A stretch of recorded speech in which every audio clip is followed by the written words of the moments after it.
In this section, we're going to look at your responsibilities when working in groups with other students. Firstly, it's important to check with your lecturer if the assignment task requires or even allows for group work.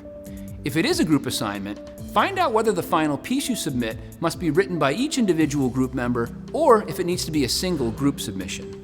Now, let's take a look at what can happen if you are required to work on a group assignment. I've got this group project I'm doing with 2 other people, and I really want to do well. I mean, I've been getting straight A's all year, but the others just aren't pulling their weight. Firstly, the guy in my group, Josh, cute, but so lazy. He just hasn't done the work he's supposed to. Claims he's got other assignments. Yeah, right, more like playing sports and hanging out with friends. Man, that's Sophie. Cute, but so bossy. She's organised about 15 meetings now. I've tried to make it to some of them, but I do have a life outside of uni.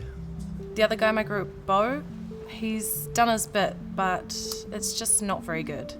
Okay, so I did my part of the assignment, but I just got the impression that I wasn't very good. I mean, I don't want to let the group down or anything, but I really did the best I could. I'm starting to get really stressed. I can't afford to do bad in this course. So what I think I'm going to have to do is rewrite the whole thing and submit it with all our names on it. It's not fair that my grade drops just because the others didn't do their work.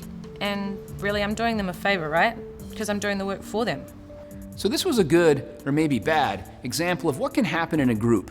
Different personalities and dynamics come into play, and this can make it difficult for a group to complete an assignment in a way that seems fair and acceptable to everyone.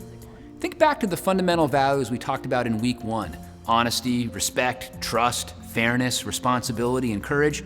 All of these values can, and often do, come into play when we're working in a group. For example, in the scenario you just watched, Josh really wasn't taking responsibility for doing the work, was he? But also, Sophie wasn't being very fair by organizing so many meetings. Nor would she have been demonstrating honesty if she decided to rewrite the group assignment and submit it under everyone's names. So, what should you do if you have a group assignment? And how could Sophie, Josh, and Bo avoid the situation they found themselves in? Firstly, try and establish some ground rules for your group. Different roles, who will do what, the number of meetings a group will have, and when. Plan the work and help everyone pull their weight. If there are problems, talk to your lecturer.